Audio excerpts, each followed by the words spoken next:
दीक्षा अपने आप में एक बहुत ही सेक्रेड चीज है। दीक्षा से दिव्य शायद क्या ही होगा, साधना ही होगी। तो यदि व्यक्ति उसमें भी सीरियस नहीं है तो ना तो मैं दीक्षा देकर स्वयं पे, परंपरा पे, और ना ही वो व्यक्ति दीक्षा लेकर कुछ अच्छी बात कर रहे हैं, उचित नहीं है वो।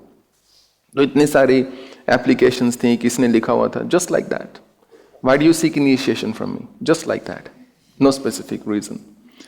तो कईयों का बहुत भाव था जो केवल मुझे कुछ 2-3 महीनों से जानते हैं, उससे भी कम जानते हैं। तो जो भाव होता है उसके लिए नहीं कि शब्द बहुत चाहिए होते हैं, वो कई बार 2-3 शब्दों में ही उसकी अभिव्यक्ति जो है हो जाती है, और कई बार वही पर्याप्त रहते हैं। और कई बार जब भाव नहीं होता, हम निबंध के निबंध लिख सकते हैं बड़े बड़े, पर उसमें आप वही ढूंढ रहे होते हो कि भाव कहाँ है। और भावना के बिना दीक्षा का कोई अर्थ नहीं रह जाता, और दीक्षा के बिना साधना का कोई अर्थ नहीं रह जाता, साधना के बिना सिद्धि का कोई अर्थ नहीं रह जाता।